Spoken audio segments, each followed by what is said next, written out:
Sorry. So this is a slip stitch, but it's not the best needle for it. This one's really kind of thick. And blunt. But the idea is that you're going to start in, and it ends up being kind of a hidden stitch. So what you're going to do is come up to the top layer, and you're going to gather maybe part of that, without it going to the top, so you won't see it in the top there. Oh. And as you pull it through, and as you tighten, it'll kind of close it down. So what you do next here is on the bottom, you can see the extra thread.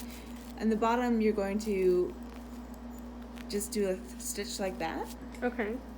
And then come back up to the top and kind of go over that same area and do a similar stitch on the top, again without it, hopefully, oh, you see a little bit on there, but without catching the top layer, so you're just catching the lower layer.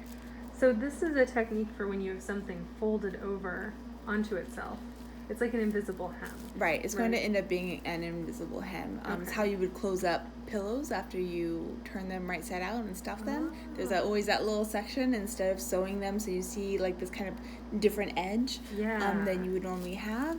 You can do a slip stitch that doesn't have that. Okay. And so... And this makes sense because we're going to be using that bias tape, which already folds over onto itself. So that's easy.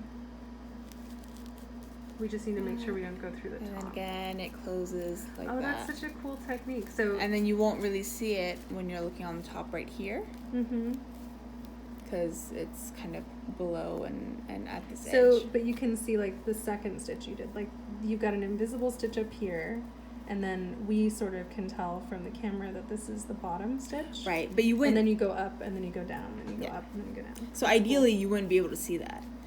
Like right now, you can see it here. That, you know, you've got the stitches on the bottom and stitches on the top, and as you pull it taut, that should kind of bring it down to close it there.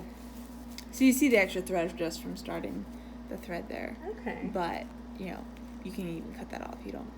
That was just my knot. Yeah. But yeah. Thank you, Miss Perez. You're welcome.